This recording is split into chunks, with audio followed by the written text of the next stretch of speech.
The Wind and the Sun, a talking animal fable set in the sea. Once upon a time, deep in the sea, the wind and the sun, two powerful forces of nature, had a friendly competition. They both wanted to prove who was the stronger of the two, who had the greater power and influence. The wind and sun agreed that the one who could make a fish come to the surface of the sea would be declared the winner. The wind began, blowing fiercely and fiercely and fiercely, making the waves crash and the sea foam and froth. But his efforts were all in vain, as the fish stayed deep in the depths of the sea. The wind grew more and more frustrated, until he finally gave up.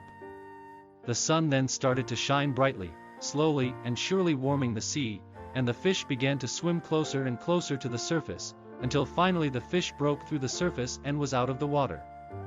The wind and sun both looked at the fish, and then at each other. The wind shook his head with a smile and said, "Well, it looks like you have won this battle, sun. Your gentle heat and light was more powerful than my strong winds. From now on, I will remember to use my power more thoughtfully."